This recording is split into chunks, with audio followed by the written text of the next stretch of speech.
Bonjour, chers élèves. J'espère que vous vous portez bien. Dans cette nouvelle leçon de communication, nous allons essayer d'apprendre à utiliser des actes de langage qui nous permettront de conseiller ou de recommander. Commençons par une petite observation.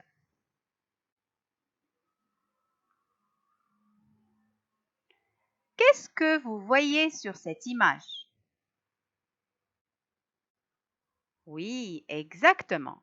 C'est une salle d'opération ou un bloc opératoire.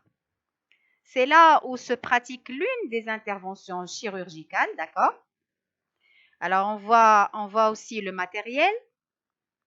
La personne opérée est invisible à cause du voile. On voit aussi le personnel de santé. Alors, il se peut que c'est le médecin anesthésiste ou le chirurgien, l'infirmière.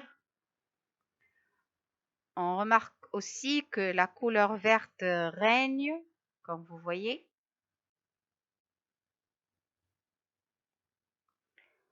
La question que j'aimerais vous poser est la suivante. À votre avis, est-ce que aller à l'hôpital est un choix ou une obligation? Je sais que tous vous êtes en train de dire mais maîtresse, personne ne va choisir d'aller à l'hôpital. Sûrement, la réponse à votre question maîtresse est obligation. Je suis tout à fait d'accord avec vous.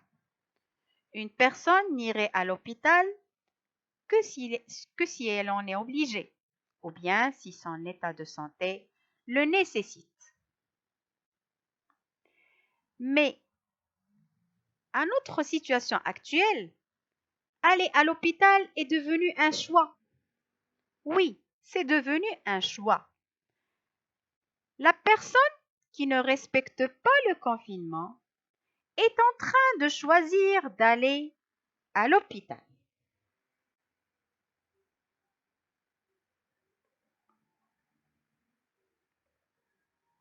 C'est une crise sanitaire mondiale que nous vivons. Et pour lutter contre la propagation du virus, on doit respecter ce confinement. Pour cela, je vais vous demander de donner des conseils et des recommandations à cette personne-là pour l'inciter à rester chez elle et pour lui éviter aussi d'être atteinte du coronavirus et d'être obligée d'aller à l'hôpital.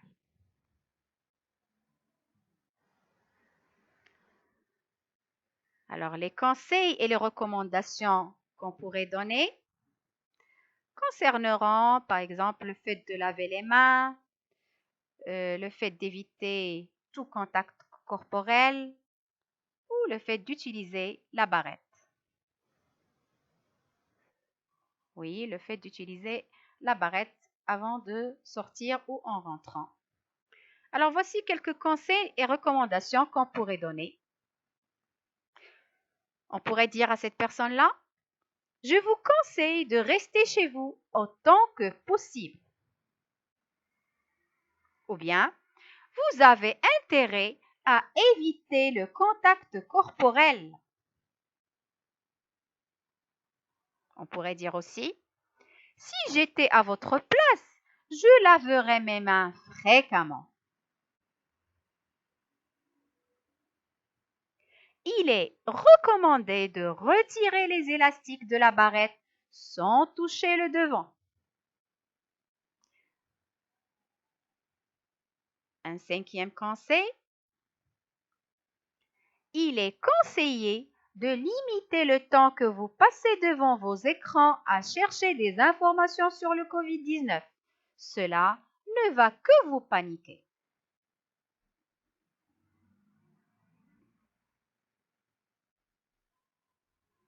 Un sixième conseil ou recommandation, à mon avis, il faudrait que vous passiez plus de temps avec votre famille au lieu de vous enfermer dans vos chambres, n'est-ce pas les enfants? Et enfin, on pourrait dire aussi, puisque vous ne vous exposez pas assez au soleil, le mieux serait de consommer des aliments riches en vitamine D. Ce sont quelques conseils et recommandations qu'on pourrait donner à une personne qui ne respecte pas le confinement. Tout cela, c'est pour lutter contre la propagation de la maladie.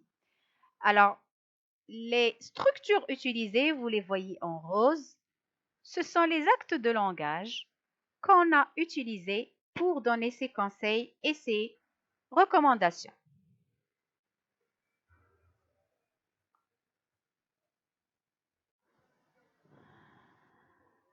Alors, voyons ces actes de langage qui nous ont permis de conseiller ou de recommander.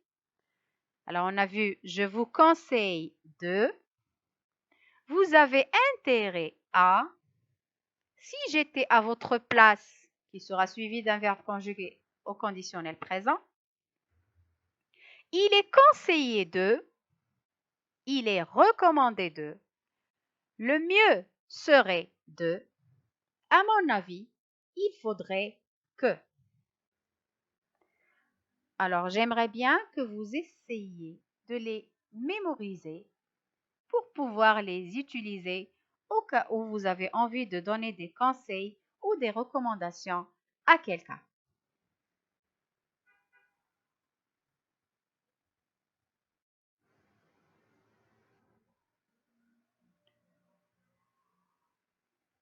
Exprime-toi. Alors, vous avez ici devant vous une image. Alors, je vous demanderai de bien observer cette image. Alors, que diriez-vous à la personne qui traverse la rue en regardant son téléphone? Essayez de formuler 5 phrases pour lui donner des conseils et des recommandations en utilisant les actes de langage étudiés.